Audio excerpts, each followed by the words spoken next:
Thank you very much for coming. This was Atlanta Magic Night. We've been in business since 2014. My name is Mark Johnson. I'm co-producer of Atlanta Magic Night. We've got a great show for you tonight, and I hope you enjoy it. Our first performer is Joe Turner, who's also co-producer of Atlanta Magic Night. Now I want to tell you about Joe. He's got something coming up called Fringe Enigmas. That alone should make you want to turn out. But it's the neighborhood church. It's part of the Atlanta Fringe Festival. He's got 3 performances, and there's a card on the table that will give you all the details. So please, number 2, we have a drawing for 2 tickets for next month's show. Take your cell phone and look at the QR code at the card on your table, and we'll announce the winner at intermission. Joe is 3 times Atlanta's Magician of the Year. He has traveled around the world. He's the past president of the International Brotherhood of Magicians, and he's my best friend. Let's give a warm welcome to Joe M. Turner. Thank you, Mark. All right, good evening. It is great to see you all here tonight. My name is Joe Turner. My job for the next, 35, 40 minutes is to share with you a number of the amazing skills and techniques and things that kept me from dating in high school. So this is going to be kind of a tragic flashback for me, but maybe sort of an adventure for all of you. So we'll see how it goes. When I was a kid, I wanted to learn how to do magic, and I got a book.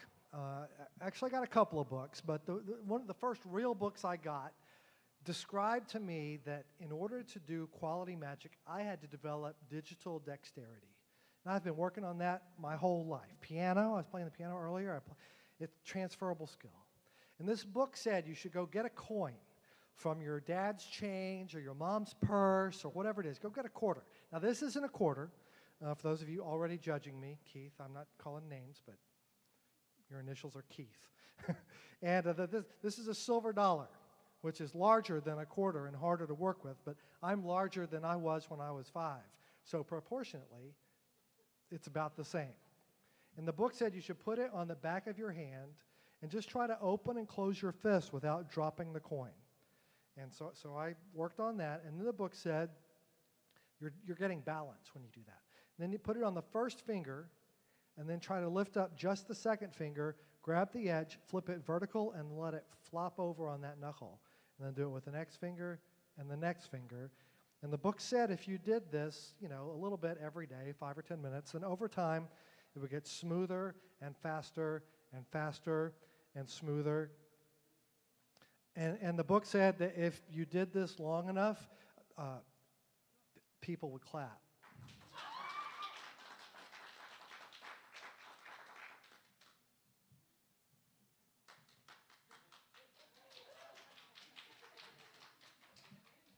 It's not TV, Rachel. I can see you. I'm right here. If you're not clapping. Now, I'm going to keep doing. I got like 33 minutes to go. So we're now the book. My friends were like you. My friends didn't care about the book. They were like, "Well, that's good, but it's not really magic, is it? I mean, it's not really magic. It's dexterity, but magic is when things disappear from one place and they appear somewhere else." Oh, so like that. That was thank you, sir. Magic aficionado over there. Thank you, sir. My friends were like the rest of you. They were like, yeah, it's semi-magical. But clearly, you're using sleight of hand. You're concealing that coin somehow, like behind your hand or in your fingers somehow, just so we can't see it for a second. But it's not really magic. If only you had some kind of barrier, like a barrier made of steel or titanium or silk, so that when the coin went into your hand, we would know it was not going through your fingers. It couldn't be going up your sleeve. So we would know if the coin disappeared at that point, It was truly magic. Thank you very much. Oh, look at that. Did you see? Did we appear from my shoe? I will tell you, I didn't really do a lot of magic. Magic didn't get me anywhere with like dating in high school. But when I got to college, if I could make a drink appear out of thin air, yeah, you get invited to parties if you can do that. That I learned. Not Pellegrino. You had to do other stuff. But that's okay. So I'm looking at Bessie when that happened, when that popped out. She's like, "Oh, now he's good." So thank you for that. That's good. So, and for you gentlemen in the audience who are wondering, that's how you fold it. Now you know. So, I went on to study a little bit more magic, and I was fascinated not just by the tricks themselves, but by the people who did them. And whenever a magician would come to town, I grew up in a little town outside Jackson, Mississippi, a little town called Brandon. And whenever a magician would come by, I would want to learn the tricks that that person did. And I remember this one time. I was at a show. I think it was at a church lock-in. Do you guys remember that back when you were kids? You go to like on a Friday night or something, and well, anyway, and this magician came, and I remember he did cups and balls, and he also did a trick. And I distinctly remember it used 1, 2, 3, 4, 5, 6 playing cards. And I think it was 6. If I'm not mistaken, I believe it was 6 cards. Yeah, it was 1, 2, 3, 4, 5, 6 playing cards. And at that oh, thank you. At the moment that he counted the 6, he threw away 1, 2, 3, and he still had 1, 2, 3, 4, 5, 6 playing cards. And so I went, oh, thank you for that.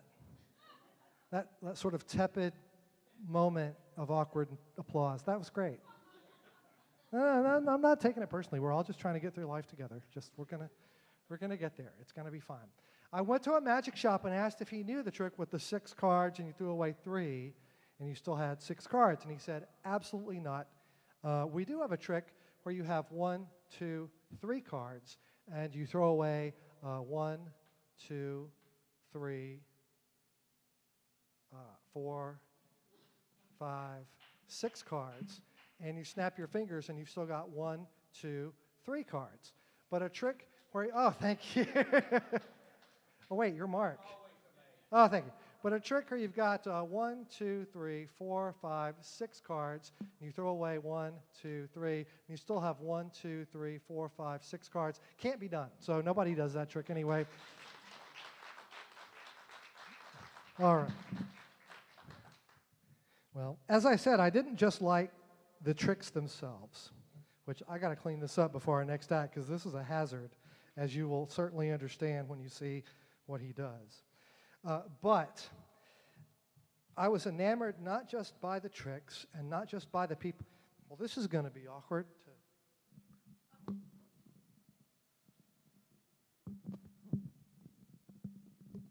How about that? It's not even a trick, but it's just technology. It's awesome. So I was fascinated a little bit, I think, by the history of magic. And I'd like to demonstrate for you what I mean by that. But in order to do so, I do need Stephen and Rachel to join me on stage just for a minute. So since you guys are just right here, could I ask you to come up? Give them some encouragement. And you're not, come on up, and you just stand right there for now. And Stephen, thank you for helping. And I'm very good. And if you'll just stand over here for now, I don't need you for the first part of this, but in just a moment, it'll save time since you're already here. Fair enough? So if you'll just stand right up there, and you'll stand like right on that XC part of that tape. And let me share with you something that I hope you will find as interesting as I. We're not really supposed to talk about how magic is done. But fortunately, how it is done is seldom as interesting as why. And that I can talk about. All right? So for now, I'd like you to imagine that it's 100 years ago. It's the fading breaths of vaudeville and Chautauqua. And in that era, there's a magician whose name is Silent Mora. That's his real name, or his stage name, Silent Mora.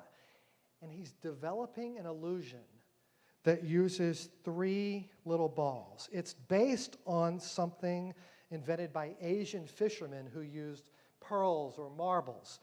But Mora does it with 3 little balls that he carries around in like a velvet hat or a bag. I'm just going to use this glass for now. And the way Mora did it was this. One at a time, the 3 balls would sink into his left hand. 1, 2, 3 balls would sink into his left hand. And then, by magic,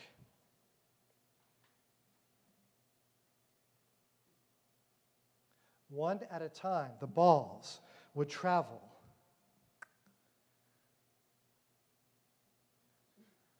to his right. Amazing. Thank you all very much. Enter a Canadian magical genius. His name was Di Vernon. And Vernon, I should tell you, was voted one of the 20th century's most amazing magicians. And if I could ask you guys to step forward for a moment. He was voted the most, if you'll hold the cloth by 2 corners and then hold the other part so you make like a flat table and scoot back just a little bit so everybody can see. Very good. I'm going to hold it tight, so I'm going to drop these in. Vernon realized, and others, that if you used the cloth in front like this, then your hand never went into a little bag.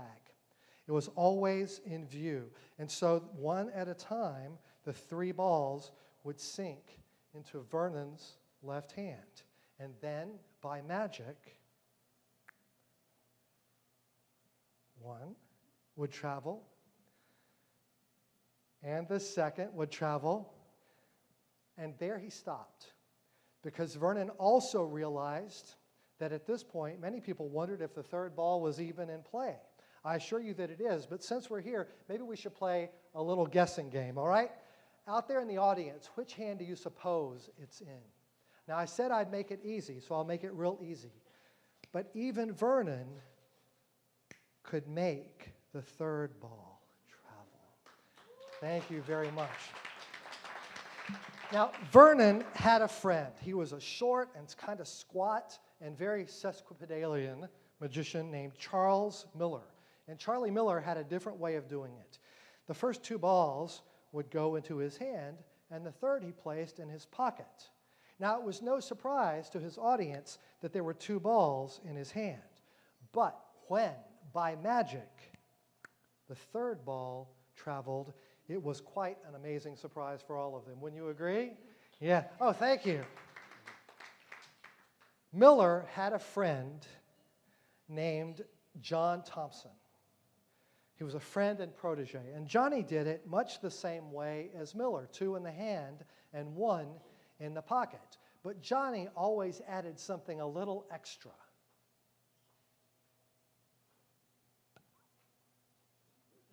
And then, by magic, all 3 balls returned. Thank you. In 2002, I met Johnny Thompson, and he personally taught me this magic. Joey, he said, you put the 2 balls in the hand, and the 3rd ball goes in your pocket. But then, that's when you have to do something a little extra. Think of something special. And that is the why. Remember? My something special is the fact that I love to have the opportunity to tell all of you about great performers like Mora and Vernon and Miller and Thompson, who, though they may be gone, have certainly left some beautiful magic behind.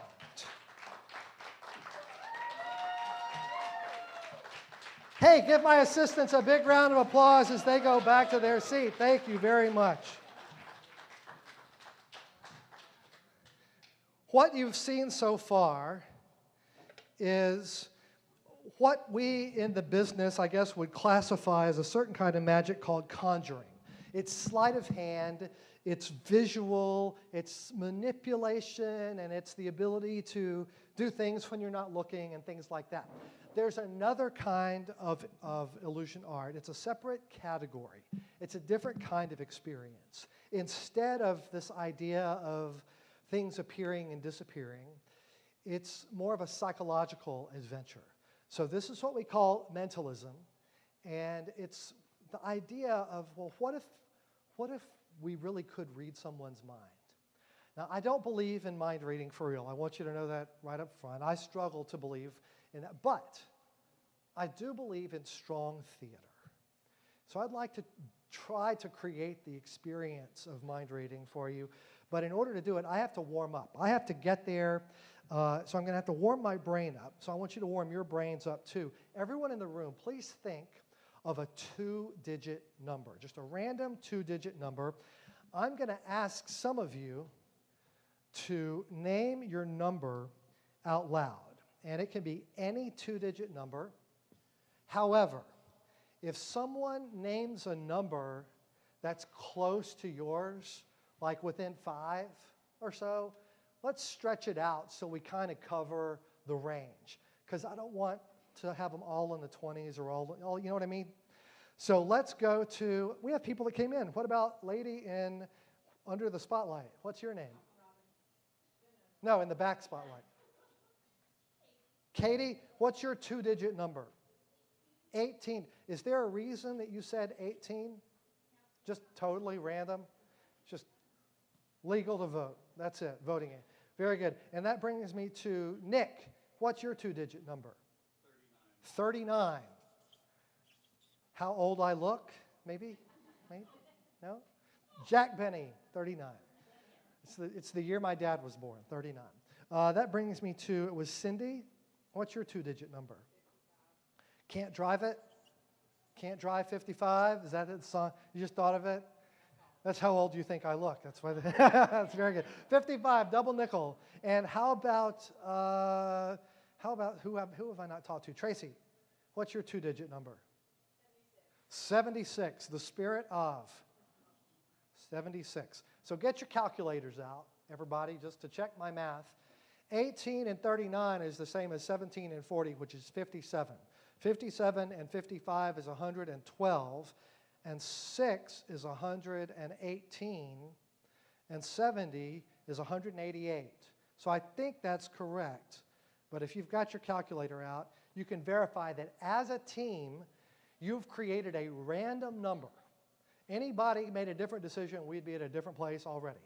So who's already got their phone out? David, you've got your phone out. Could you go to your stopwatch? Go to your stopwatch. I'm going to ask David to give me on your mark, get, set, go. And then I get 60 seconds, 60 seconds, to fill in the rest of this grid in hopefully an amazing and magical and somewhat entertaining way. Was somebody mocking me just then? That was awesome. Can't be done, can't be done. So let's see. When he says on your mark, get, set, go, I will try to do it. Okay. Okay. Go. Okay, we'll go there and there and there and there. And I have to tell you, I'm not feeling 100% confident on this already, but I will say stop right there. How many seconds was that? 20 seconds. 20. Okay, we have good news and bad news. The good news is, well, the bad news is, in order to impress all of you, I rushed. And so I may be off. But the good news is I came in under budget, which I was a consultant, so that's always a good thing. So I have 40 seconds remaining. If I have to try this again, it seems only fair that I have access to the rest of my budget. So we won't call the project over until we have success. So if you've got your calculator out, let's just see if by chance, if we did in 20 American seconds, 18 and 54, first row, 18 and 54 is 20 and 52, which is 72, and 75 is 147, and 41 is 188. So the first row has to 188. That's pretty good. Wait. Let's say I'm not confident. 76 and 40, 77 and 39, 76 and 40 is 116, 26, 36, 86, 188. Second row adds to 188. That was good. Well, we have to double check all of it. So if you have your calculator, feel free and pick a row. 40 and 74 is 114. 150 is 164, 169, 178 and 10 is 188. Last row, 53 and 21, 74, 82, 92, 102, 112, 170, 188. All four rows add to 188. In 20 seconds? Are you kidding me? You're sitting over there like everybody does this every day. This is the real thing. Okay. Fine. First column, 18, 77, 40, and 53, you will see adds to 188. Second column, 54, 39, 74, and 21. Third column, fourth column, all four rows, all four columns add to the random number you created. We did it in 20 seconds. Amazing. I mean, do I have to set myself on fire for you people? Are you not entertained? This is like world championship Sudoku level. But wait, there's more. I want you to be impressed. So if you looked at this diagonal, but if you look at the other diagonal, 53, 74, 20, 41, both diagonals. So 4 rows, 4 columns, 2 diagonals, all add to the random number that you created for me only a few moments ago. But wait, there's more. In my pocket, the amount of money I have in my pocket is $1.88. That would have been so good. That would have been so good. I'm so sorry to disappoint, but I don't want you to be disappointed. So how about this? Look at the first quadrant. The first quadrant, 75, 41, 52, and 20. Second quadrant, third quadrant, fourth quadrant. All 4 rows, all 4 columns, both diagonals, and 4 quadrants. Actually, the middle quadrant too, Nick. I saw you checking. Middle quadrant also adds to 188. In fact, if you pick the opposite pairs on that side and that side, those add to 188. These 2 and those 2 add to 188. These minor diagonals, those 2 and those 2 add to 188. Those 2 and those 2 add to 188. Keith, any tic-tac-toe board on the whole grid, if you pick the corners of a tic-tac-toe board, so like 18, 75, 55, and 40, those add to 188. Or 39, 52, 76, and 21. So 4 rows, 4 columns, 2 diagonals, 5 quadrants, opposite pairs, opposite diagonals, all the tic-tac. In fact, the 4 corners of the whole dadgum thing add to 188. I think that's pretty amazing. In 20 seconds. 20 seconds. I went to Mississippi State University. We had a tough year in baseball, but we can add. We can certainly add. Not a question about it. I love this, by the way, because just to digress for a moment, this silly-looking demonstration of math skill is kind of a representation of my career. It's kind of ugly if you look at it pretty much from every angle. But, you know, we all have a goal, and we decide, well, this is what I want to do, and over the course of our lives, we develop skills and talents, and we degrees and certifications and, you know, things that we study, things that we learn about, people that we meet, and we somehow find a way to put it all together so that it ends up giving us the goal that we want, and thank God for that. And then something happens, right? You meet a girl, and you're like, well, if I want her, then that's got to go, but what am I? Well, then I'll just do it this way, and I can still keep this and still get to my goal, and look at this, it's amazing. And I can still get to my goal. And then, you know, something happens and the economy tanks and you can't even do this anymore. So you're like, okay, fine, we'll do it this way. I'll just do it this way, and that'll be fine. And then I can get to my goal. And then, I don't know, you have kids and you're cooking along and like, okay, we'll do it this way. That's fine. And then, I don't know, what's something ridiculous, Stephanie? A global pandemic. Just something that could never possibly happen says, and you can't do it this way anymore, so now you're just going to have to do it this way. And then Congress passes a law that you can't do this quadrant. So anyway, what I'm telling you is this. I used to be of the mind that once I found a solution to my problem, that was the end of it. And if I've learned nothing over the last 3 or 10 or 28 or 53 years, it's this lesson that in magic we often tell each other. In fact, Vernon, the guy I was telling you about earlier, used to say, magicians, stop thinking too soon. We find something that works and we just say, well, that's the best, and we give up on the rest. So we all can relate to that. I would just tell you, if you don't remember anything else from tonight's show, remember that there's a lot more to you than just the one column that you or anybody else attributes to you based on your education or your demographics or your beliefs in this or that or the other. There's a whole lot more to you that a lot of people don't see, and it's not their business to ignore that. It's your business to use it and get to your goal in whichever way that you need to. And that's what has kind of kept me going through some tough times, and I hope it does the same for you. Thank you very much.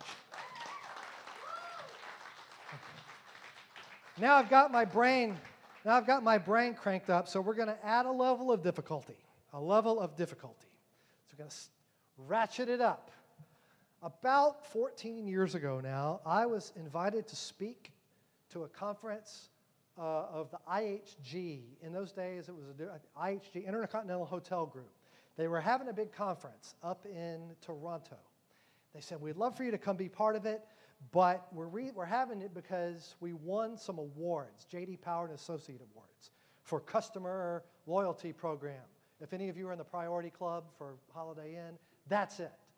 And so they said, so because we're that, we're going to theme the whole conference on the Oscars, the Academy Awards, so statues and spotlights and red carpets and all that. Can you do something related to movies in your show? And I was like, absolutely.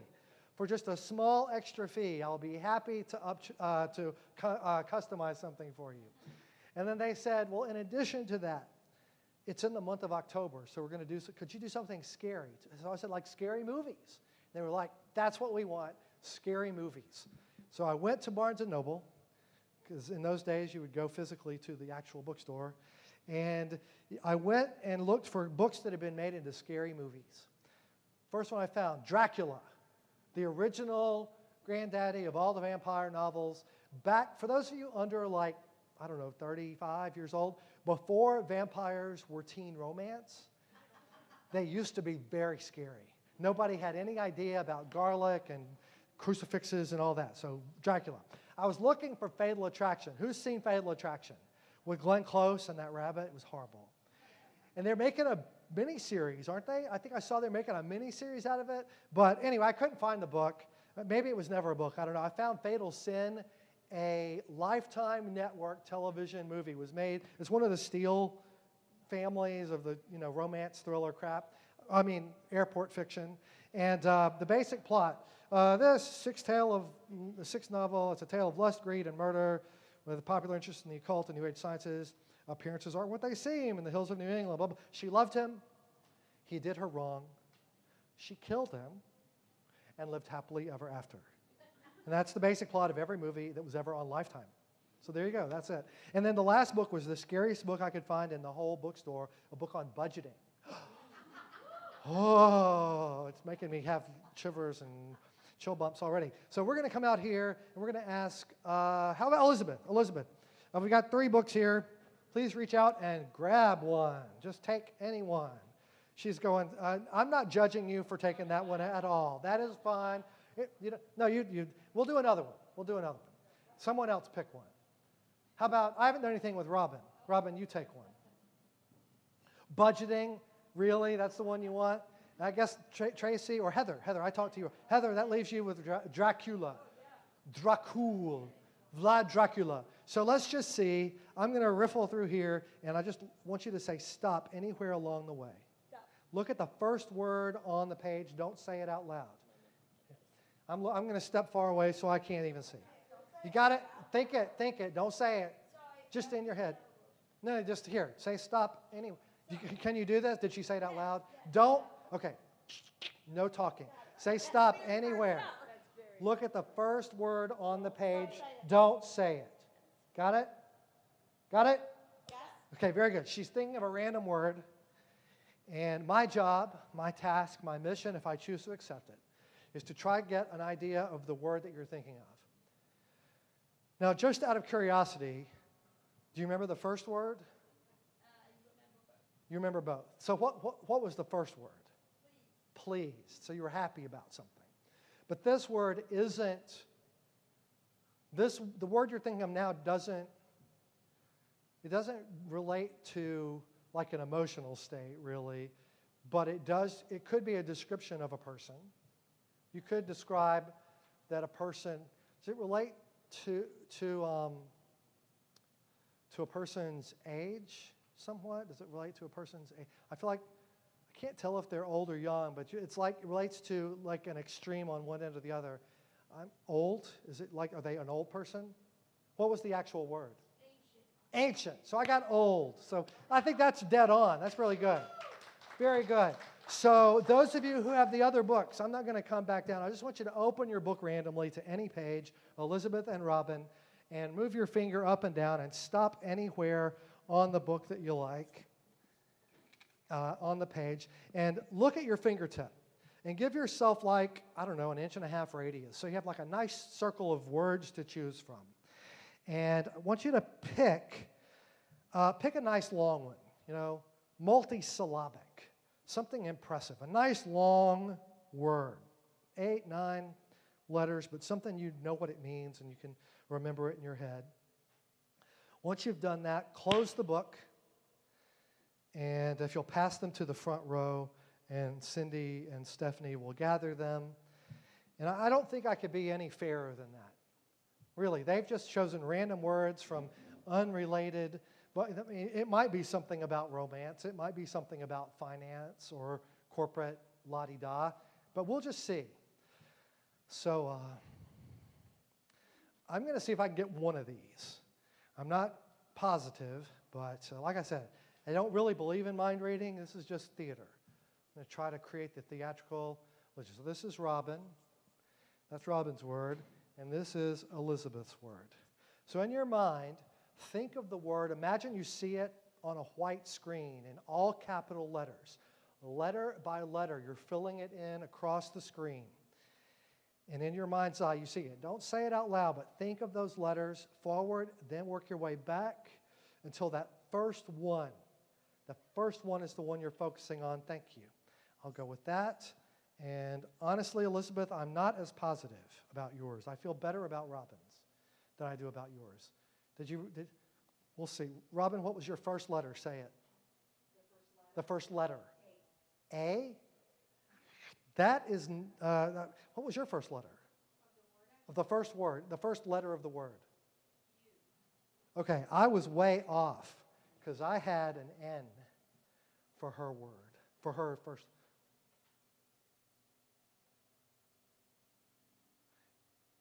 Is N your second letter? It is your second. Okay, I think I see what happened. I didn't go all the way back to the first with you. So if you'll think of that, okay, think of your second letter, if you will. Now, when you thought of it, for some reason, I felt like you were doubling up on it. Did you have a double letter for your second letter? So your second and third letter are the same. Isn't that correct? I have, this is what I have for her, so you can see that. What was your second letter? C, but it's a double C. You have 2 C's. Think of your last letter and think of your last letter. Don't say it out loud. Now think about this. Okay, thank you. And I'm not sure where we're going with that. This is interesting because I think one of them, Betsy, has a letter that is constructed with all straight lines. And the other one has a letter that includes a curved line. That's what happens in my head when I was saying. So, Robin, what was your last letter? H, all straight lines. And what was your last letter? I had an R. That's awesome. I've never gotten this far with both. I usually zero in on one. Let your mind go somewhere in the middle of your word and drop on a letter. And if you're, okay, I got an R for you, but you wanted to not repeat, so you thought of something else. I feel like there was like a discussion happening inside your head about the letter you wanted to pick. Were you debating yourself? Yeah, no, she's saying no. But and I felt like, I want to say there's an M involved with the word that you're thinking of. I may not be on with yours. Were you thinking of the letter M? Robin, M? No? It wasn't the letter M, okay. I felt like I was on to her with an R, but she was going back and forth. But was it a W? Was it a W? So it's an M upside down. That's what, okay. I think I see why I'm zeroing in on her. If you don't mind my asking, I'm not exactly sure. Robin, what was your word?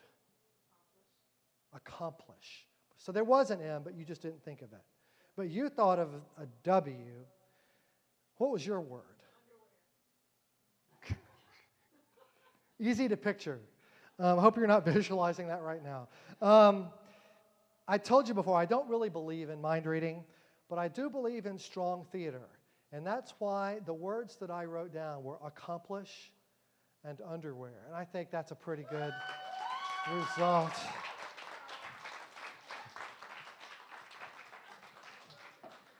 Now, here's the thing. And we're going to be wrapping up momentarily, but at this point in the show, a lot of people are thinking to themselves, well, I mean, he's not bad looking, but we've already established that he's kind of a super nerd. He can remember people's names, and he can do, so maybe he somehow just memorized 3 entire books for some reason. That's a lot of Friday nights at home alone right there. So let's go someplace where I couldn't possibly even know who you. Everyone in the room, think of a city somewhere in the world that you would like to visit on an all-expenses-paid 2-week vacation. You could go don't say it out loud. Think of it in your mind. And I'll ask, I asked Cindy for a number, so I'm going to ask Stephanie to just write down, print your city on there. And I'll ask Kim to print a city, if you will. And then I didn't meet you over here. What's your name? Shay. If you'll print a city on there.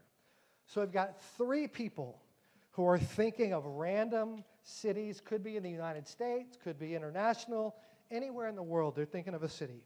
They're just going to print it on the card. Once you've done, fold the card once this way and once that way. So you're going to fold it into quarters with the name of the city on the inside. Because if you put it on the outside, maybe I'll see it, right, before we need to. So we don't need to do that. So fold it with the city on the inside. Once you've folded it, hold it in the air. I'm going to come by and let you drop the city in my pocket, and I'll take the pen. Thank you. Very good. And we'll come over to Kim. If you'll drop the city in my pocket, and I'll take the pen. Or as they say, auf Deutsch, der Kugelschreiber. Isn't that nice? And I'll take the pen, and you drop the city in the pocket. Thank you very much. I just mentioned that because it's Sunday, and as soon as I'm done with my act, I'm going up there and work on my Duolingo because it expires tonight, and I got to get caught up. Everybody's laughing because it's true. We're all doing it. So, Stephen, you don't have to come up on stage. I just need you to help me with one last thing. Hold up one finger of your choice high in the air. Thank you for that, Troy. I very much appreciate it. I want you to drop that finger to the bottom of my pocket, all the way down, and stir.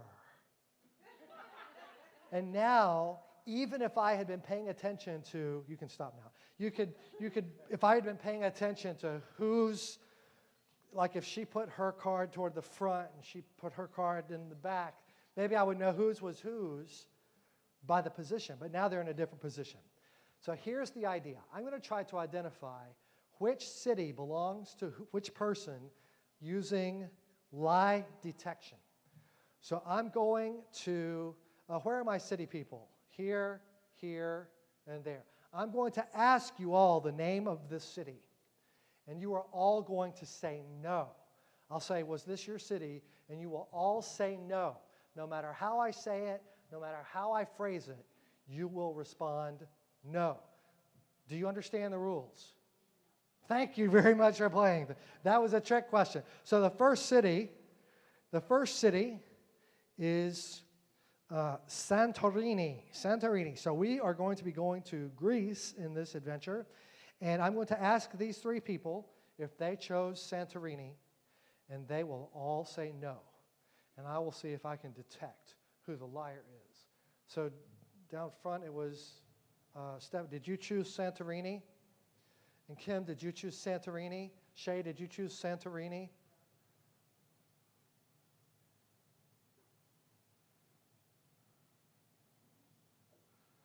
Keith, this is harder than I thought it was going to be. This is,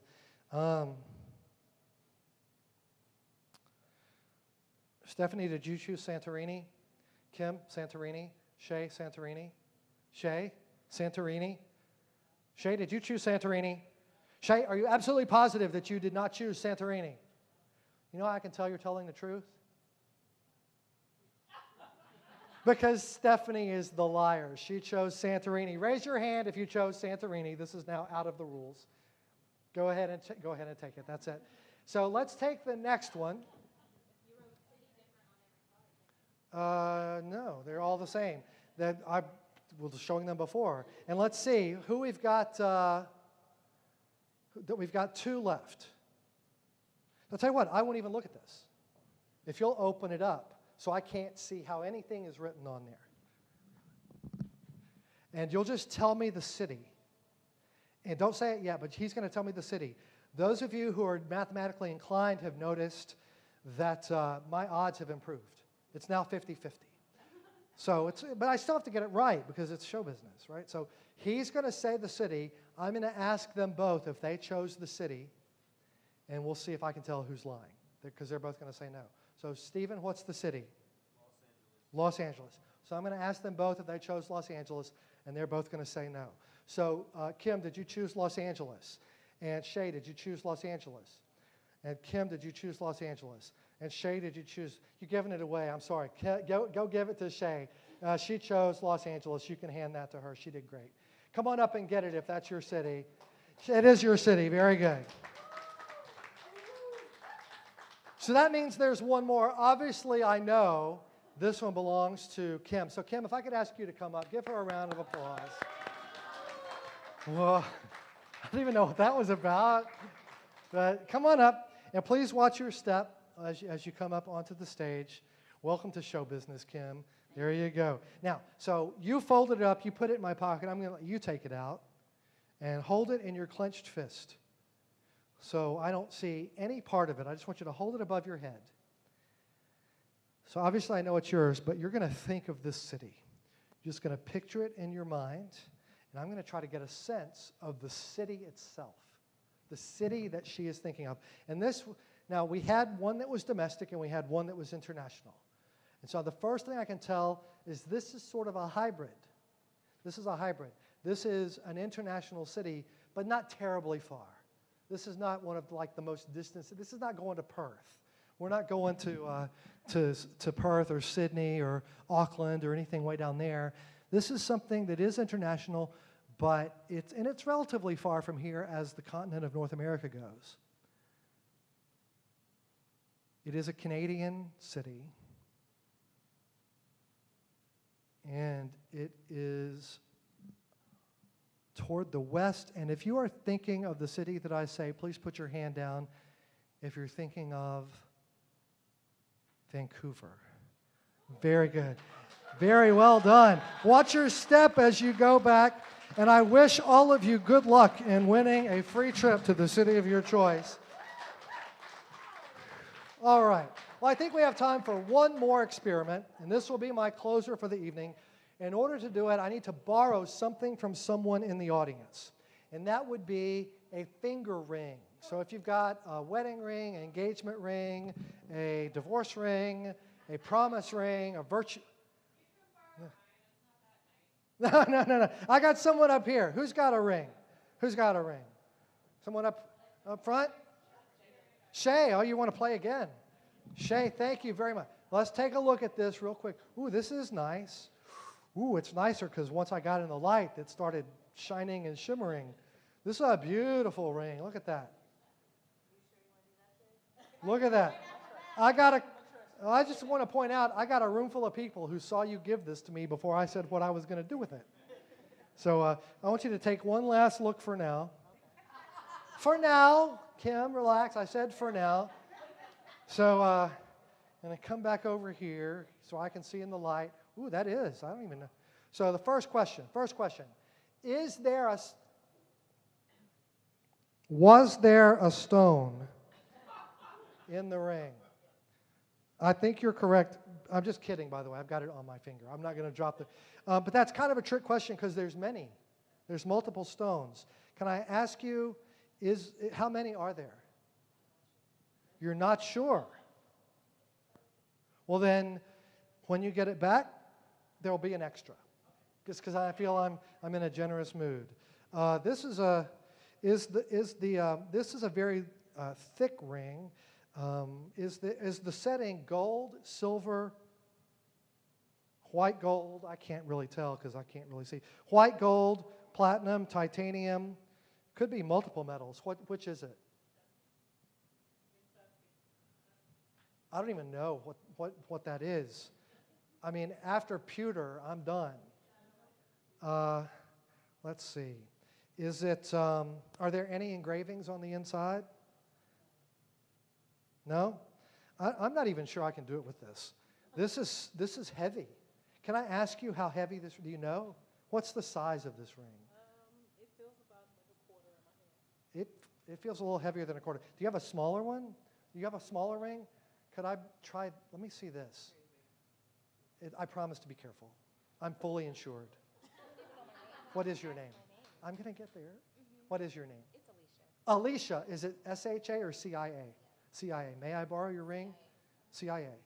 May I borrow your ring, Miss CIA? Do you work for the CIA?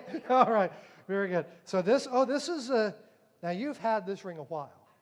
I can tell because like my wedding ring, it's kind of absorbed the shape of my finger. And you can see that has absorbed the shape of her finger. Yeah. So there is a stone in this ring. It is a pretty stone. What kind of stone is it? Topaz, but it's not a yellow topaz. It's a blue topaz. Is your birth month November? December? Mine is November, and so I have like a yellow topaz. Are there any engravings on the inside?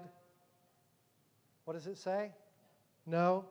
Not even the carats, is it? Is it silver or white gold? Or it's silver, okay. Well, that's good. It's not as soft as white gold, but I'll do the best I can.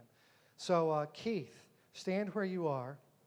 Come a little closer to me. Hold one hand out flat like a table and the other hand flat on top of my hand, and you're going to start squeezing. We're going to do a stress test and see what can take more stress, the ring or Alicia.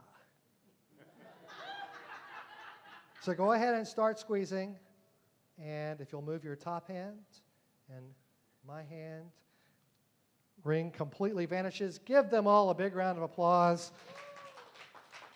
The ring is gone completely, and that concludes. No, it actually vanishes and reappears back on your finger. No, but that would also have been very good. But it ricocheted. It vanished, and it ricocheted, and it bounced into a place that's been in view through the whole show. So if you'll hand your phone to Shay so she can continue recording, I want you to come up here, Alicia. Please welcome her to the stage. As you come up, show your hands empty, your sleeves up. You've already got your sleeves up. Thank you very much. On that mic stand over there, you will see below the cord, there's a black pouch taped to the side. Please take the pouch off the stand. Okay. Hold it up to your ear and gently shake. Can you hear something rattling? Can y'all hear that? I don't know if you can hear what is rattling, but it's not just what's rattling, it is what is hanging inside on a chain. Inside there is a ring, but of all the rings in the world, that it could be. It is a silver band with a beautiful blue topaz, and it seems to have even absorbed a unique shape.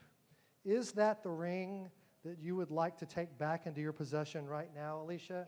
Very good. Then I'm going to give this from me to you as a token of our time together. So please give Alicia a big round of applause. Watch your step going down.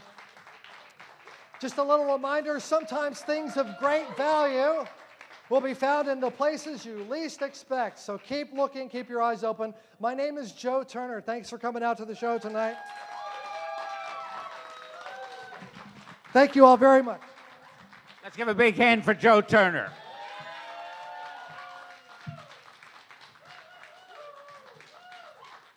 We'll be back in just about 10 minutes with Scott Cantrell.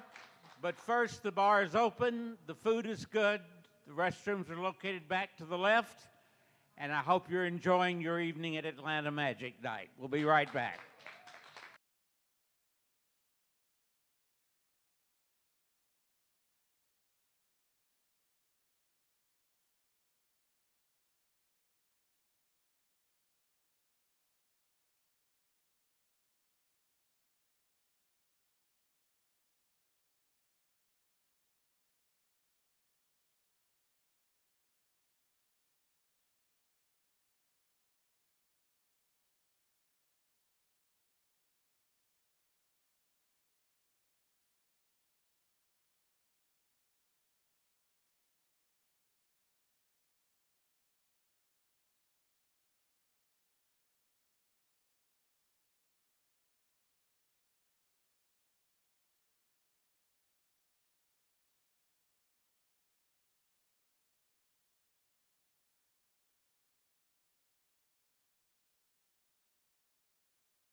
Let's give another hand for Joe Turner.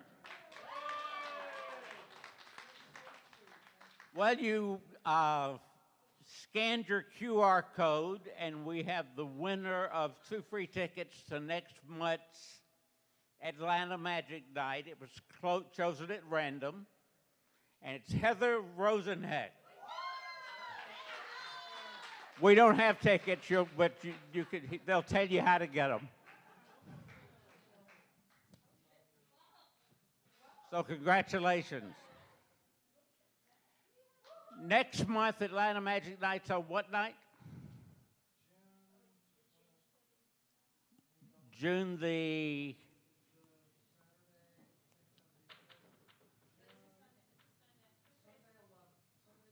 Sunday, June 11th, with Billy Sway and Arthur Atzma.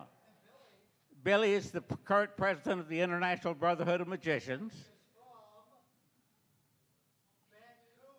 Vancouver. So we feel very special. But we also have a special guest tonight. He's amazed and astounded thousands of audiences all over the world. And that includes armed forces in the Middle East, just like Joe Turner. He's based in Nashville. He's a current member of the Executive Committee of the International Brotherhood of Magicians and the founder of Real World Magic, his company that provides magic for events all over America. Let's give a big hand for his opening first night at Atlanta Magic Night, Scott Cantrell.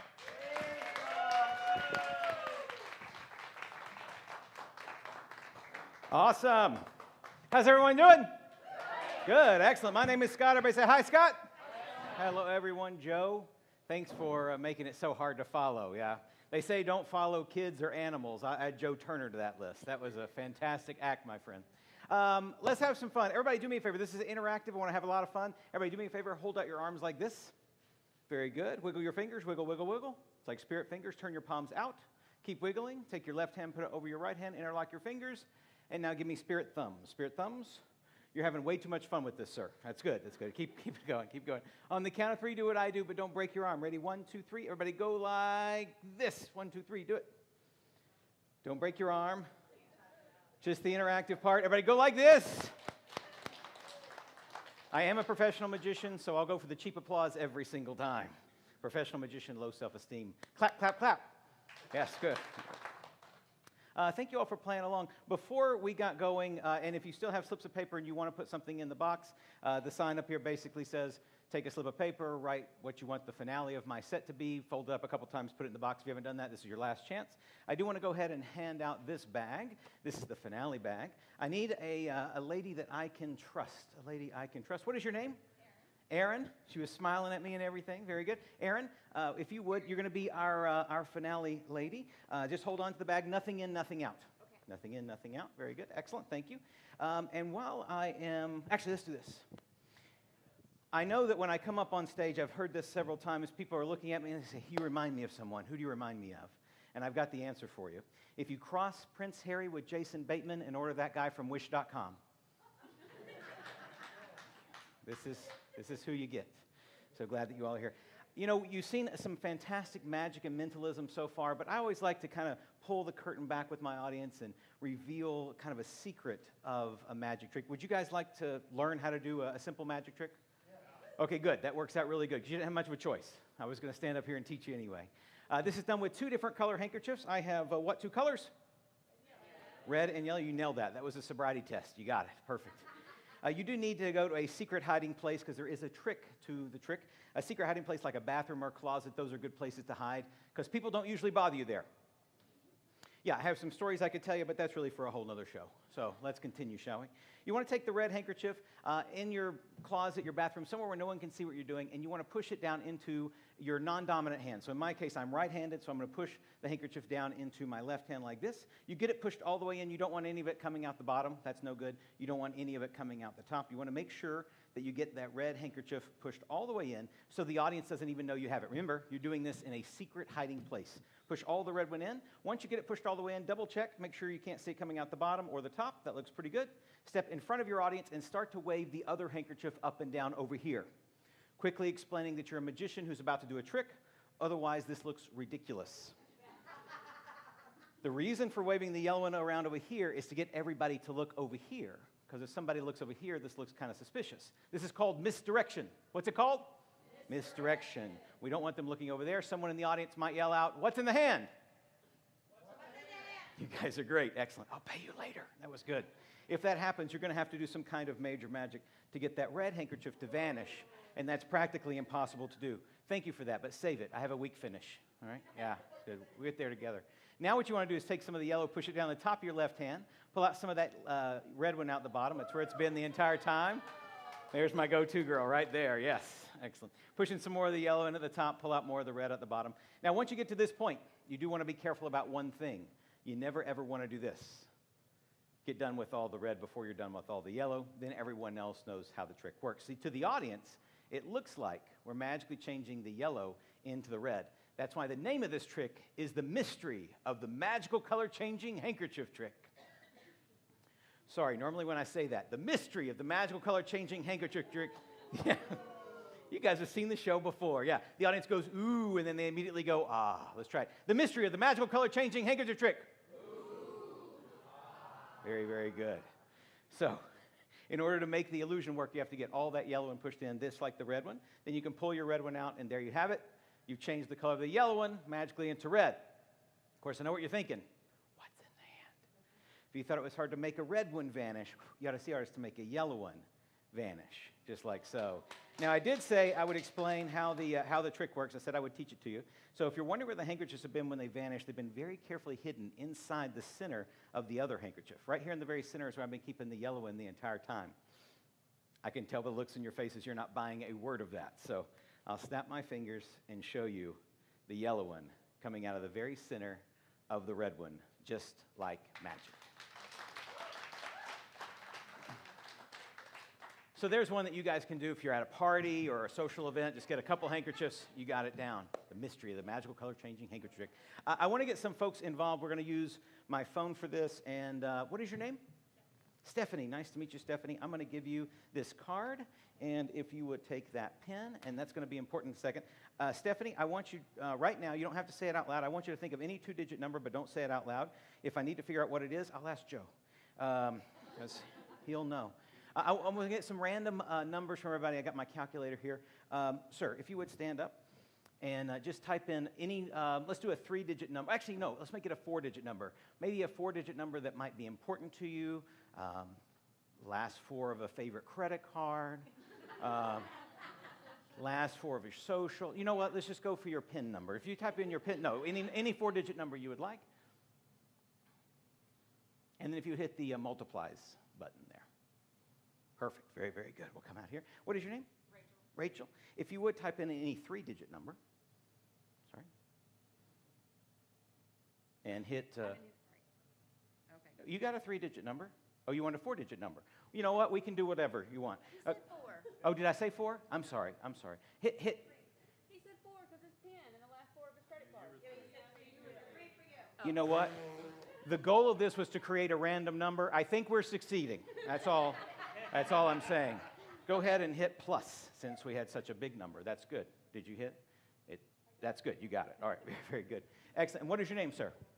Robert. If you would, go ahead and hit a four-digit number. Not a two? Not a two. And hit times. Perfect. And we'll come back to you. We'll end here. And it was Stephanie, yes? Stephanie, if you would hit that two-digit number. Are you supposed to see it? It doesn't matter. It doesn't matter. You hit two digits. And then hit equals. Perfect. You got that number? That's the number I want you to write down. I'm going to go ahead and take a picture of my phone. Did I get a picture? Yeah. I did? Okay. Write that down if you would, Stephanie. And then just fold up the card. We need a random number. We'll come back to it later. Let me know when you got it. Yes? Good? Yes? Good. Actually, I'll put the phone away. Perfect. I've been really inspired working with fantastic professionals like Joe and Mark in the world of mentalism. And so I'm not a mentalist. I'm kind of a comedy entertainer and a variety entertainer, but I've been dabbling in mentalism, and I kind of want to show you where I'm at so far. Is that okay? You kind of get to see a work in progress. You know, Joe was the finished, polished professional act. This is not that. So I need 3 people. These lovely ladies here on the edge here, would you all 3 come up? Give them all a big round of applause as they make their way to the stage. And ma'am, if you would come on up, thank you so much. You stand right there, maybe just in front of that table. And if you just stand in front of that table, there. Very good, excellent. And I want to meet our wonderful contestants. What is your name? Kim. This is Kim. Everybody say hi, Kim. Hi. Very good. And next to Kim we have? Tracy. Kim and Tracy. Everybody say hi, Tracy. Hi, Tracy. And next to Tracy is? Heather. Heather. This is Heather. Everybody say hi, Heather. Excellent. Very, very good. Each of you is going to have a very, very important job, all right? Very, very important job. We'll start with you, Kim. I want you to, I've got some cards back here. These are kind of flashcards. You all can see these are animals. There's wolf, there's monkey, fox, etc. Different cards. I'm just going to flip through there. I want you just to say stop anytime you like. Stop. Perfect. I want you to take a look at the card you stopped me on. Memorize it. Okay. You got it? Is that an animal you can see in your mind? All right, don't forget it. In fact, I will hand you one of these. And if you would, just write down, I don't want to see, write down the animal that you got and fold up the card. Perfect. I'll go ahead and hand these cards to you all. And Tracy, while she's doing that, I want you to clear your mind. I want you to think of any 4-digit number. Don't say it out loud, but think of any 4-digit number. You got it? Again, maybe a pin, something important. Yeah, okay, good. Would you hand her the pin? And would you write down that 4-digit number just anywhere on the card and then fold up the card so that no one can see it? Perfect. And over here, Heather, I want you to think of anything. But make it something, like a person, place, or thing. Make it a noun, something you can imagine or see, but anything you want, something that can actually write on the card, and then go ahead and write it on the card and fold it up however you care to, Heather. Well, that narrows it down for me, doesn't it? Heather, I like the way you work. It can be a person, place, or thing. Anything you like, yeah. Very good. It's a noun. Any noun. Any noun. Any noun. Yeah, but it's going to be a place, isn't it, Heather? All right. Doesn't matter. This is easier than I thought it would be, Mark. Okay, I'm kidding. Oh, you changed your answer. Okay, very good. Fold it up so no one can see. Hand me back the pen. That's excellent. So now we have 3 people thinking of 3 different things. They wrote whatever they're thinking of on those respective cards.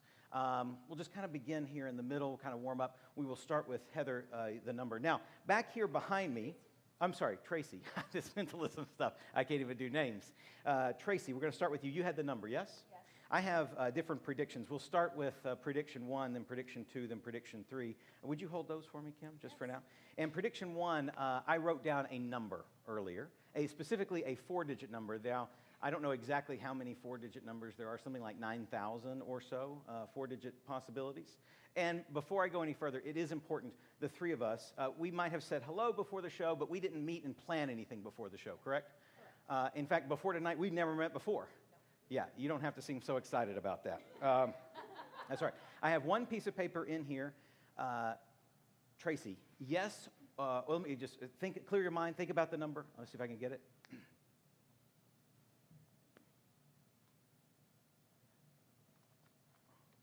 All right, Tracy, yes or no? Your number was 77521. Yes or no? No. Nailed it. There it is. I knew she would do that. Thank you. 1 down. All right. Prediction 2. Hand me prediction 2 if you would, Kim. And we'll go down to Heather. Now, Heather, you're literally thinking of anything. You have a thought in your mind. This envelope, I wrote down a specific thought in big, bold red letters,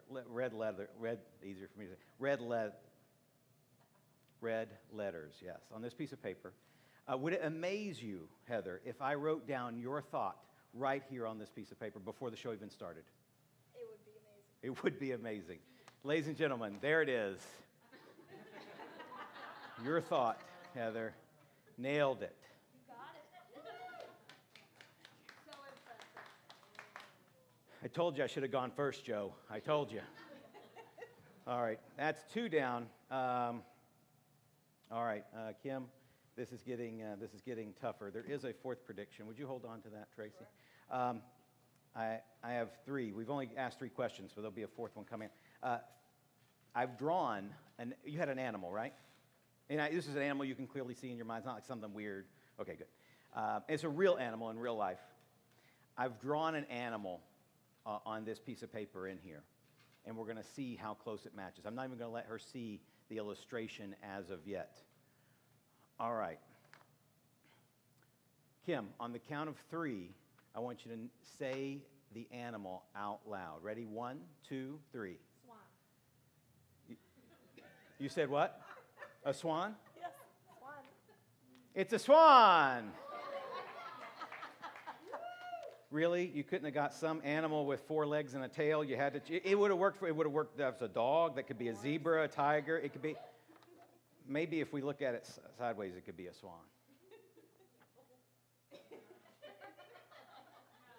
No, sorry.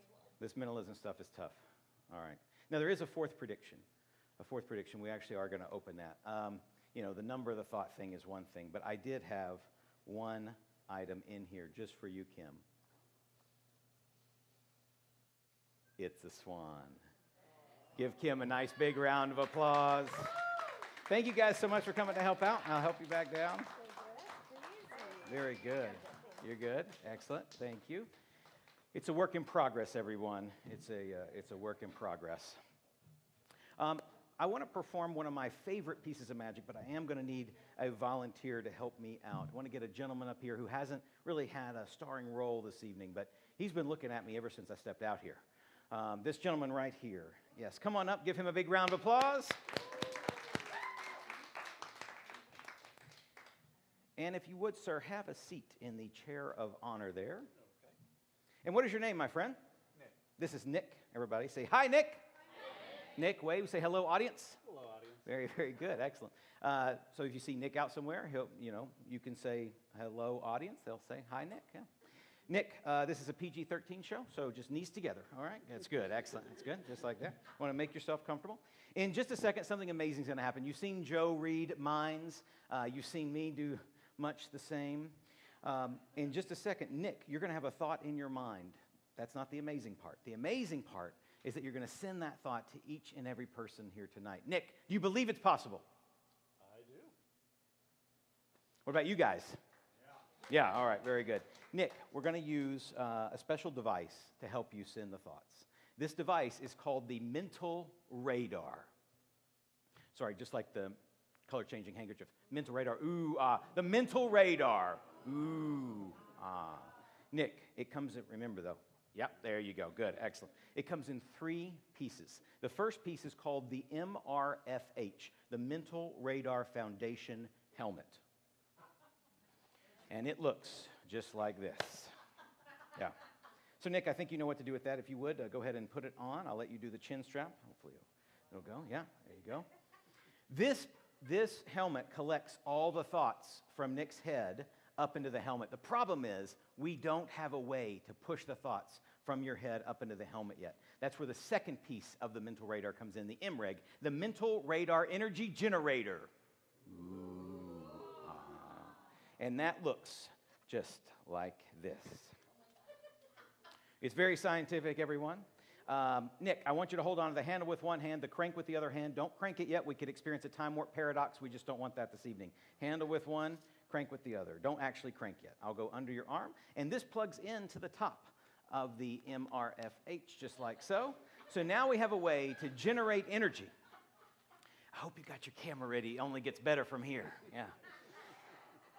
Nick, thank you for playing along. You're doing a great job. This piece allows Nick to generate energy to push the thoughts up at the helmet. The problem is there's nowhere for the thoughts to go right now. So if you were to start the energy generator, eventually your head would get so big with thoughts and the helmet would get so big it would explode. And while that might be entertaining for you and I, it's not a mess that they won't have to clean up here at the Red Light Cafe. So we have the third and final piece of the mental radar, the MRTA, the Mental Radar Transmission Antenna. Looks just like this. It's incredibly scientific. This piece goes right there. Perfect. And Nick, lean up just a little bit. That's perfect. Excellent. And that allows Nick to control where the thoughts go just by turning his head. Pretty good. Pretty good. Sorry, I forgot what happens next.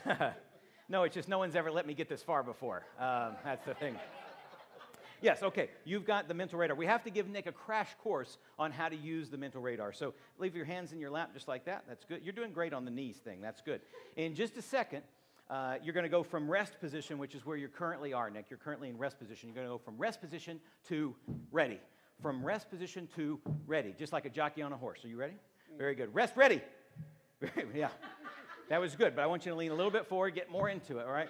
Rest, ready.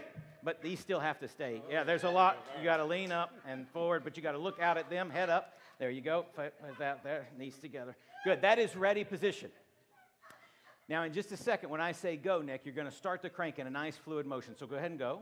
Nice fluid motion. Slow, slow, slow. We got to build it. That's good, slow. And as you do that, Nick, I want you to turn your body back and forth across the crowd. That sends the thoughts to each and every person here tonight. That's how to use the mental radar. That's Nick. Give him a huge round of applause. Rest position. Very, very good. Now, yeah, no. You guys thought Peloton was tough. You should try this. Yeah. We have to give Nick a thought. And as you can imagine, if you were up here, some crazy person put this on you, you have no idea what they might be thinking. Although right now, as he's looking at me, I'm pretty sure I know what Nick thinks about me. So we're going to give him something concrete to work with, a simple pack of playing cards. Nick, I'm going to shuffle the cards. Anytime you like, just say stop. It doesn't make any difference. Here? Perfect. I'm going to take the cards. Just tell me when to stop. I'll show you the card. Stop.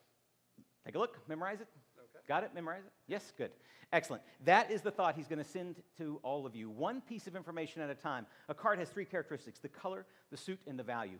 Red or black, clubs, hearts, diamonds, or spades, ace through king. One piece of information at a time. Only one piece of information at a time. Are you ready, Nick? I am. Are you guys ready? Now, as we're doing this, you're going to start, and I'll give you the instructions. As we do this, I want you all to clap and cheer, give him some encouragement, helps the thoughts travel easier. Nick, ready position. Knees, knees. There you go. Ready? Head up. Very good. And go back and forth across the crowd, back and forth across the crowd. Give him some encouragement. Give him some encouragement. Very, very good. Excellent. Nick, I only want you to send the color of the card, whether it was a red card or a black card. Send it out to everybody out there this evening. You all receive red or black. On the count of three, I'll ask you to name it out loud, just the color, red or black. Ready? 1, 2, 3. That seemed pretty unanimous. Was it a black card? Yep. It was a black card. Give Nick a nice big round of applause. Very good. We've narrowed down half the cards. Half the cards are gone. Ready position, Nick. You're doing good. You remembered the knees that time. Now we know it was a black card. It's either a spade or a club. You all receive the spade or club. You only send the suit. Ready, go back and forth across the crowd. Only receive the suit, everybody, on 3. Ready, 1, 2, 3. Club. Was it a club? Yep. It was a club. Give Nick a nice big round of applause. Nick, we have to get to the value. There's 13 possibilities, ace through king. This is the toughest one. You all have to really receive this. 13 possibilities, ace through king. Are you guys ready? Yeah. I said, are you ready? Yeah. Nick, are you ready?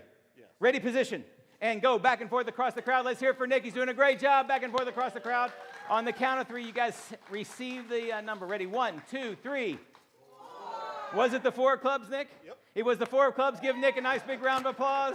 I'll let you undo the chin strap. Unless you want to take it home with you. Yes, very good. No, I like it. Excellent. These will be for sale after the show. Give Nick another big round of applause. Thanks very much for helping out. Great job, Nick. Excellent. So, Nick, I don't know what you do for a living, but that doesn't work out. You know, you could do this whole mind reading projection thing. That's very, very good. Quite impressive. I have the privilege of performing all around the world, and one of my favorite things to do is the piece you're about to see. I created it for House of Cards, which is a magic venue in Nashville. So if anybody's visiting Nashville, I would encourage you to come visit us at House of Cards. And it's a card routine, a sleight of hand piece of card magic, because we are at a magic show. It's like a stipulation from the International Brotherhood of Magicians that every magic show has to have a card trick in it. And it starts out just like any other card. It starts out like this. Pick a card. Any card, exactly right. I've got these over here. We're going to have, well, let me just ask this way. A normal magician will have a card selected, lose it in a pack, and find it in an amazing way. What would be more impressive than finding 1 card? 2 cards, yes, 2 would be more impressive. More impressive than 2? 3, 5. I heard someone say 5. A little bit of an overachiever there. That's okay. Yes. The optimal number is, I heard once somebody say 52 cards. But boom, there they are. It's easy to find them all. So the optimal number is somewhere between 5 and 52 cards. We'll attempt to do this together. and I'll just have some cards selected here. We'll have each one of the 6 people in the front row choose cards, and then each couple will have about 7 or 8 cards selected and chosen. So when I come to you, I'll just meet you, get your name again, and then have you select a card. Tell me your name. Betsy. And to speed everything along, we'll have multiple cards selected at a time versus everybody selecting a separate one. Betsy, just tell me when to stop anytime you like. Stop. Right there? Take that one and look at it, memorize it. And you can hold on to it. What was your name? Keith. There you go. Thank you, Betsy and Keith. And you are? Cindy. Very good. Take a look. Excellent. And it was Stephanie, yes? Stephanie, we'll do it this way. I will just riffle the cards and simply say stop. Sometime before I finish the deck. It's all good. Doesn't matter. Anytime you like, Stephanie.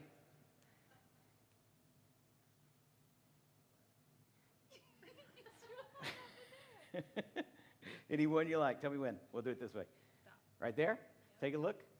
Very good. Excellent. And we'll have a couple of cards selected back here. We'll do this a little bit differently. I will have you guys just touch a card. Any one you want. We'll fan them out like this. Just touch one. And we don't even take it out, though. Okay. That one? Excellent. Take a look. You got it? And hold on to that one. And then you guys can have the next one. Take a look at it. Very, very good. So we have 7 cards selected. We now need to put them back. So everybody lock in. Whoever has a card up here at the front, and maybe you all saw some of them. Everybody who has a card, lock it in. Yes? And then if you would just go ahead and slide that card in anywhere you want. Yeah, and we'll take this one and put it in as well. Perfect. And would you shuffle them up for me, Nick? Give them a shuffle. And then when you finish shuffling, I want you to pass it over here. Back down this way. Thank you. And if you all will put your cards in the pack anywhere you like, and just shuffle them, and then pass them down.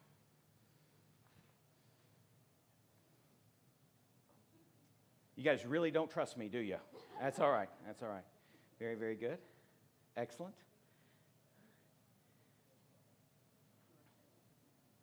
Good catch, Stephanie. Go ahead and put it in there. You don't have to mix them up, but you can. Excellent. And I'll just take them. We'll just do these last 2 really quick. Anywhere you want. And then, doesn't matter. Perfect. Very, very good. Whoa. Don't stand on the speaker. Thank you. Thank you. Don't stand on the speakers. We'll go ahead and give the cards a little bit of a mix. We'll try to find the cards one at a time in order, beginning with the lovely Betsy's card. Now, think about what's happened. Cards are selected from different parts of the pack. Then you all put them into the deck in different locations. There's no way I could possibly know where the cards are or anything. So, Betsy, think about the color, the suit of your card. Let's just see if I can dead cut to it here. All right, Betsy, for the first time, if you would, name your card out loud. Everyone can hear. 7 of clubs. There is the 7 of clubs. Thank you very much. That's 1. Yeah, I like to say we reached the threshold of mediocrity. Okay, fine. We'll attempt to cross it with your card, sir. First of all, anything in the hand? No. Anything inside the pocket? No. I will attempt to find your card just with the sense of touch. Hand goes inside the pocket. Focus on your card, the color of the suit, the value. Wait, maybe not. No, you know what? I feel pretty good about this, Keith. I'm going to stick with this card. I won't change it unless it's wrong. Just so we all understand. Keith, what was your card? The Ace of Hearts. How did we do? The Ace of Hearts. The third one is the easiest one of all. Cindy, the cards have already found it. All you have to do is name it out loud. 8 of diamonds. The 8 of diamonds. One card's going to look a little different than all the others. It happens to be Cindy's 8 of diamonds, just like so. And I meant to ask you earlier, we'll come back to yours in just a second. You still remember your card. Don't say what it is, but lock it in, yes? Name any number, your favorite number between 10 and 20. Say it out loud. 13. Not important now, might be important later. All right, very good. And we'll come back to you, Stephanie. I'm going to dribble the cards onto, actually we'll use this table over here. I'm going to dribble the cards onto this table, and I simply want you to say stop anytime you like, okay? I'm asking the wrong person. All right. Somewhere in the middle, though. Right there? Perfect. I'm going to separate that card. We'll leave it right there on the corner of the table. Just yes or no, was any of those your card? Were any of those your card? No.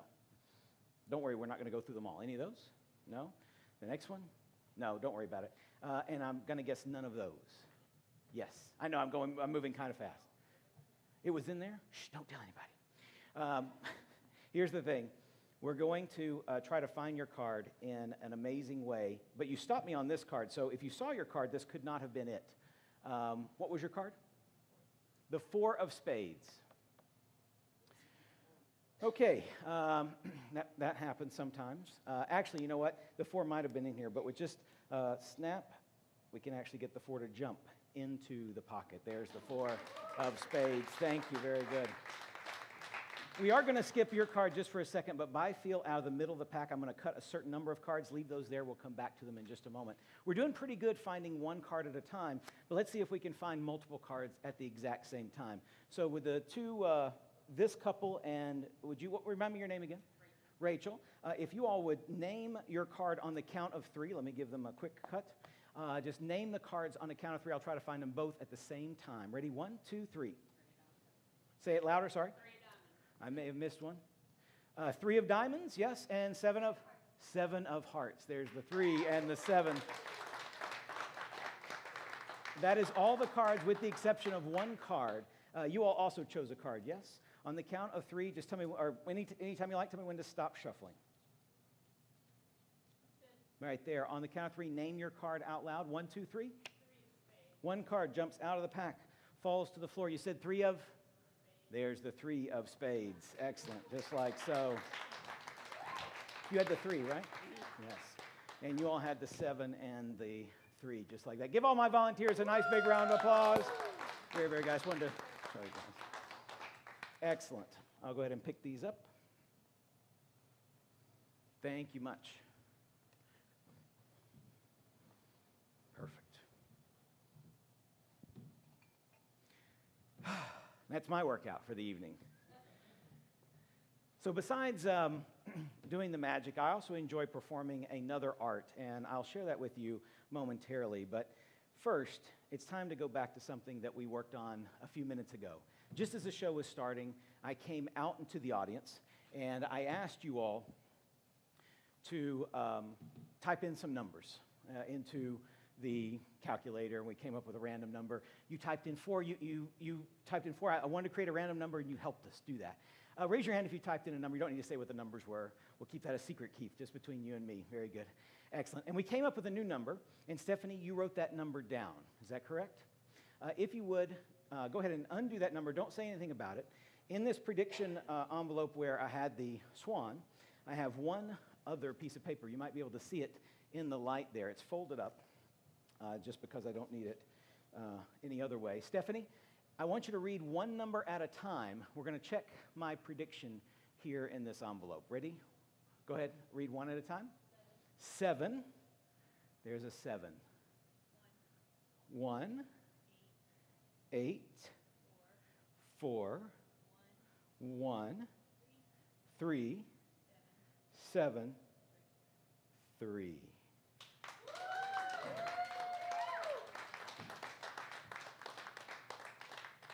Not too shabby, not too shabby. You know, I really appreciate you all being here. We're going to go into kind of a different phase of the show in just a second. But before we do, I want to make a point about something. This audience, this group of people, it's very special that you all are here. This group of people and us will never be back in this same spot, in this same moment ever again. And I don't know if we have any people who believe in the idea of synchronicity or serendipity. If you believe in those kind of affirmation coincidences that can happen, just raise your hand. It's okay if we have some skeptics. That's fine too. And look, sometimes coincidences are just coincidences.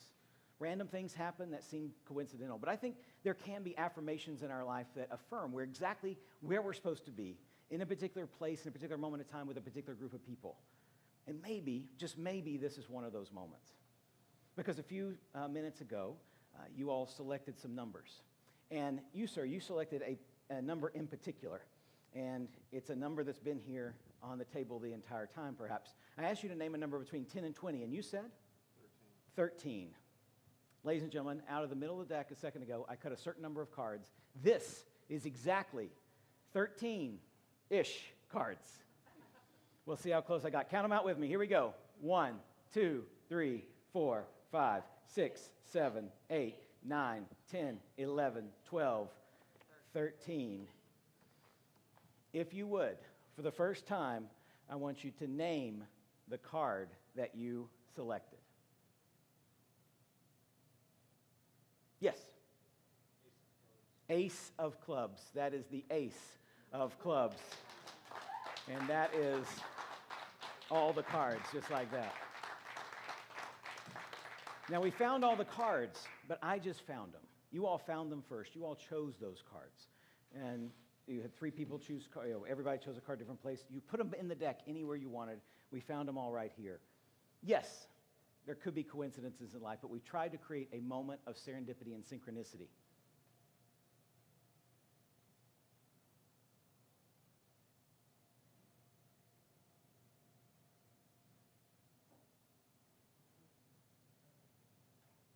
Seven.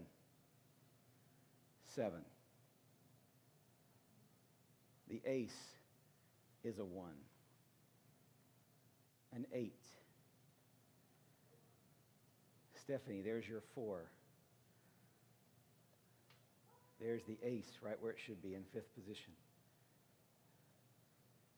And then the ace, the 3, we're looking for a 7. And then the last number, a 3.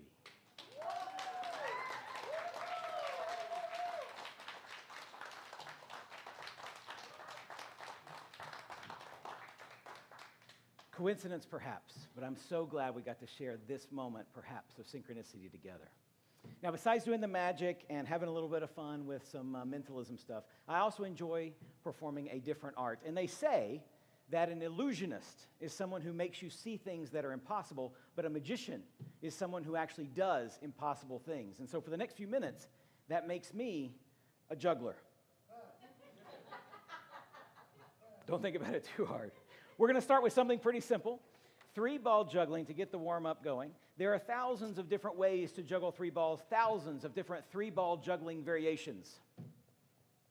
This is the one that I know. So you all get to watch it a little bit longer. Ooh, ah, ooh, ah. It's all right. No, thank you. This is called the regular cascade. The opposite of this is called the reverse cascade. You'll see a change in how I throw and catch them. Take a look. Takes me into a trick called over the top. That same one keeps going back and forth across the top. Into a trick called scales. Kind of looks like an old-timey set of weighing scales. They can cross in midair. This next one I was once performing for an audience. They looked at it, and then they looked at me, and they said, oh, that's amazing. We'll see what you guys think. It's called sucker scales. I do cheat a little bit. It looks like this. That's amazing. The more you've had to drink, the more amazing this is. That ball can stay up there for however long it needs to, and then come back down. Woo! This looks cool. I'm a lazy juggler, what can I say? Now the world's fastest juggling trick. Starts out slow, picks up speed. I'll be juggling around and around in a circle. As that circle gets smaller, I have to juggle faster to keep up with gravity. Let's see how fast I can go. Whew, about as fast as I can go. Now another fast trick, a very dangerous trick, a very loud trick, a trick called chops. Everybody say it with me? Chops. Yes, don't blink or you'll miss it. Chops. Ready? Yeah! That was it. Yeah. Double chops, twice as difficult, twice as loud, twice as fast. Double chops. Yeah!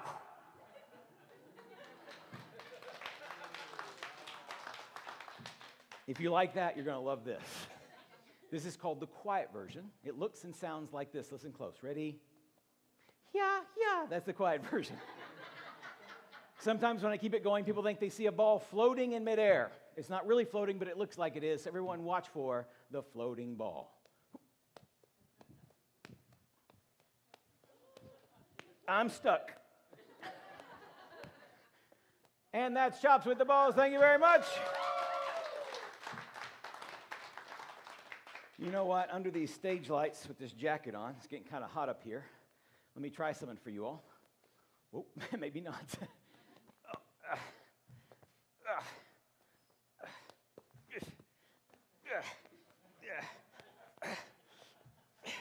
Yes, this trick is as graceful as it is beautiful. You all got to come back for the midnight show. Yeah. Now comes the hard part. Whoa. That was close. I almost dropped one. Almost. Now I have to juggle 3 with one hand. My other arm gets out of the coat. Should I start with the easy side or the hard side? Great. I'll start with the easy side. We'll build to the hard. I'll juggle 3 with my my right hand. My left arm comes out of the coat. Everybody give me a drum roll on your knees at the table. Here we go. All right. That was the easy side, though. Now the difficult side. Got to juggle 3 with my left hand, and my right arm comes out. Get that drum roll going once again. Let's see if we can do it. Yeah. That's 3 balls. Thank you very much. All right. Moving right along, there is an important safety tip I want you to remember when you go home this evening. It is very, very important, so please take it seriously.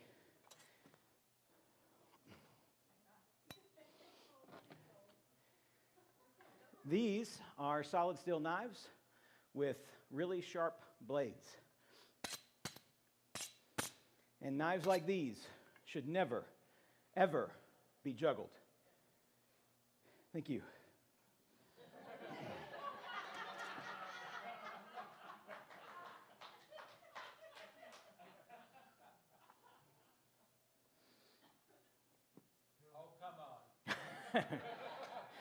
You're down there.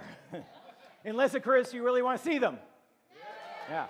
I don't know if you all noticed what happened, but everybody in the back was going, yeah, do the knives. Everybody in the front was just sitting quietly going. Front row seats aren't quite as good as they were at the beginning, are they? Here we go. 3 knife juggling. I will now risk my life and the lives of everyone on the front. Oh, sorry.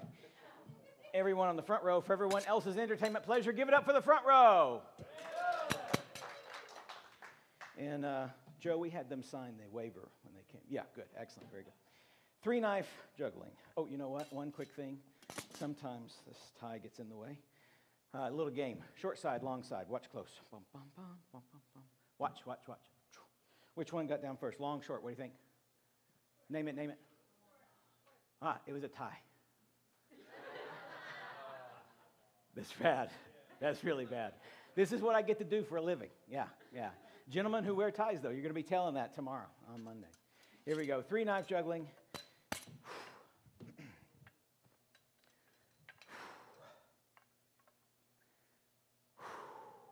Just trying to build the suspense. Thank you. Thank you very much. Thank you. You know, I guess if I was really good at this, I might be able to do it and look away.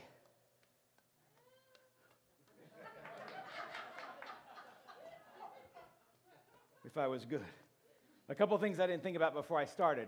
Number 1, stopping. I also didn't realize that the stage lights would reflect the shiny blades into my eyes. I can't see real good back here. Maybe if I get a little closer. Oh, gosh. Yes, it is so much better right here. Tell me, are you all enjoying the show? Yeah? That's the right answer. Yeah. It's like a 3D movie without the glasses. You don't need them. Whoa! All right, some tricks with the knives. Double spins with each of the knives that go a little bit higher. Check it out. Whoa. Yep, you won't be seeing any more of those. Now one called over the top and back over. Now a juggling trick that a juggling master only performed for me once. And then his hand fell off. Cross-handed juggling with the knives. Watch close. I know what you all are thinking. Thank you. I know what you all are thinking. Gee, Scott, if you're not careful, you're going to give a whole new meaning to the word disarmament. Disarm go here, disarm go there. Now, a very difficult trick, a very dangerous trick, a very loud trick. A trick called chops. Yeah. Now you know where it got its name. Here we go. Chops with the knives. Yeah! Double chops. Yeah! Now, thank you. The quiet version looks and sounds like this. Yeah. Let's see if we can't keep it going a little bit longer. That's chops with the knives.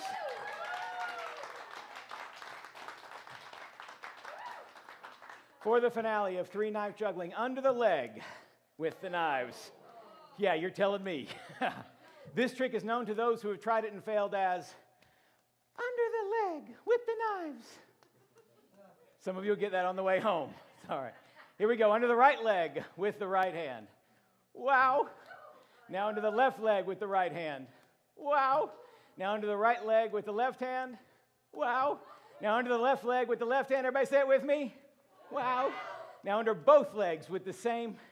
No, wait, sorry. Got ahead of myself. First, under neither leg with both hands. Wow. I will do it under both legs with the same hand. It'll look like I'm marching under the right, under the left, under the right, and so on. If I get this going, applaud very, very quickly, because I have no idea how long it, you, or I will last. Are you guys ready? Yes. I said, are you ready? Yes. Here we go. Yeah. Yeah. That's 3 knives. Thank you all very much. Well, have you had a good time tonight? Excellent. As have I. As have I. Oh my gosh. I almost forgot. I probably should just end with the knife thing, but I like walking the high wire with you guys. And before my set even started, there was this box over here. And I asked you all to write down on a slip of paper how you wanted my set to end. Just out of curiosity, did anybody write knife juggling? That's really a shame. That would have been great. We'll have to plant that next time, Joe. Yeah. The box is up here.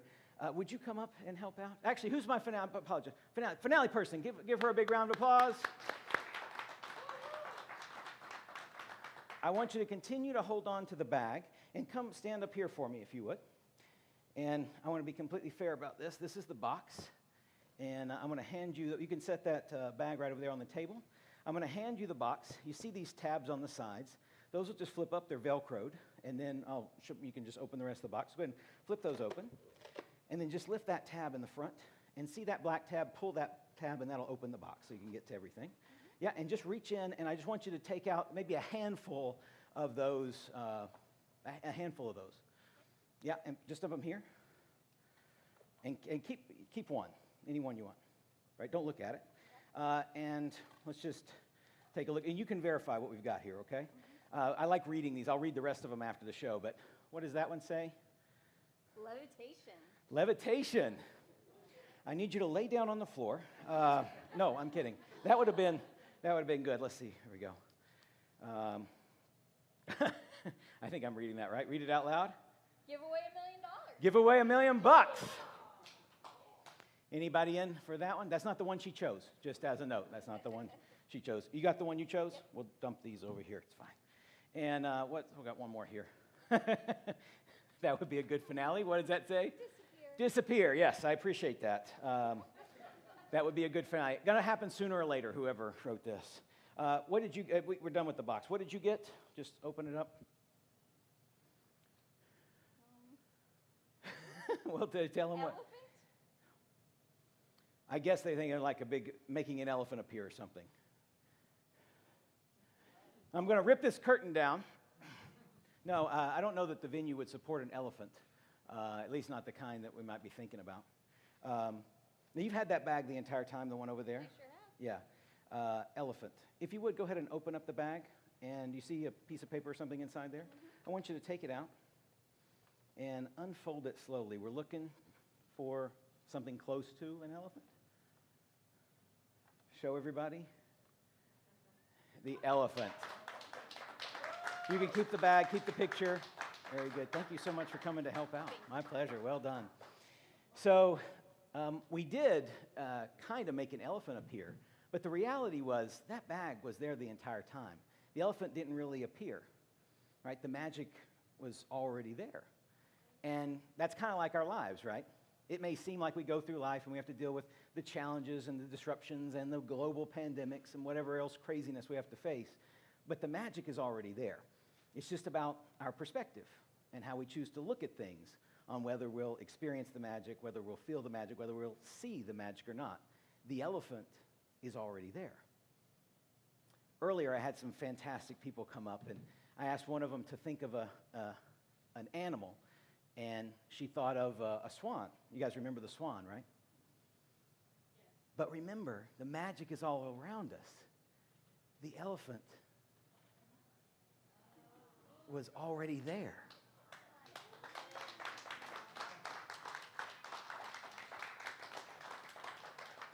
So whatever you have to deal with in life, I want you to remember, we're here at a magic show. Joe did an incredible job. I did what I did up here. And hopefully you all got to enjoy it and experience some magic in a theatrical way. But magic is outside waiting for you in your own lives. All you have to do is change your perspective and see things a little differently.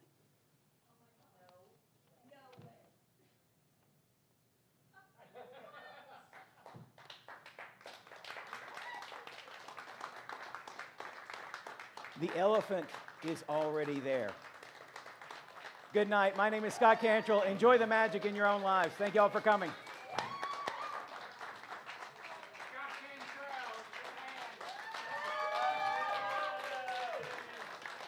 Thank you. And another big hand for Joe Turner. Yes.